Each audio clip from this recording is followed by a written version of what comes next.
আসসালামু আলাইকুম। যে যেখান থেকে আমার ভিডিও দেখছেন সকলকে আন্তরিক অভিনন্দন, শুভেচ্ছা ও ভালোবাসা। কালের কণ্ঠের একটি নিউজ। সাংবাদিক সায়েরের সাংবাদিক সায়েরের ফেসবুক পোস্ট, আওয়ামী লীগের ৪৫,০০০ নেতাকর্মী পালিয়ে এখন ভারতে। সাংবাদিক জুলকার নাইম সায়ের সামাজিক যোগাযোগ মাধ্যম ফেসবুকে একটি পোস্ট দিয়েছেন, যেখানে তিনি ভারতীয় সাংবাদিকের বরাতে ভারতে বাংলা আওয়ামী লীগের প্রায় ৪৫,০০০ নেতাকর্মী অবস্থান করছেন। বিষয়টি নিয়ে স্থানীয় তৃণমূল বিজেপি রাজনীতি করছে বলে মনে করা হচ্ছে। সোমবার ১০ মার্চ রাতে ফেসবুকে এক পোস্টে তিনি এসব কথা বলেন। তার ফেসবুক পোস্ট হুবহু তুলে ধরা হলো। সম্প্রতি ভারতের দিল্লির প্রেস ক্লাব অব ইন্ডিয়ার সভাপতি গৌতম লাহিড়ির একটি বিদেশি গণমাধ্যমকে দেওয়া সাক্ষাৎকারে বলেছেন, আওয়ামী লীগের প্রায় ৪৫,০০০ নেতাকর্মী এখন ভারতে অবস্থান করছেন। তিনি দাবি করেন, ভারতে আশ্রয় নেওয়া আওয়ামী লীগের নেতাকর্মীদের বেশিরভাগই কলকাতায় অবস্থান করছেন। গৌতম লাহিড়ির দিল্লি প্রেস ক্লাবের সভাপতি হিসাবে ভুল তথ্য প্রদান করার কথা না।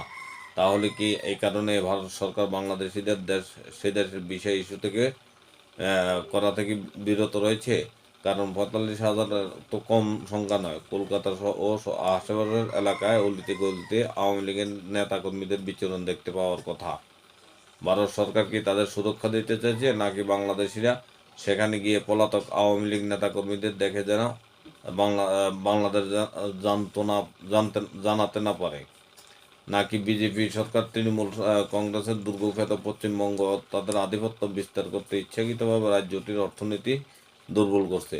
এটা নিশ্চিতভাবে বলার অপেক্ষা রাখে না যে প্রতি বছর ভারত সফরকারী ১৮-২০ লাখ বাংলাদেশিদের সিংহভাগই গন্তব্য থাকে কলকাতা, এবং এই রাজ্যের অর্থনীতিতে তারা গুরুত্বপূর্ণ ভূমিকা রাখেন।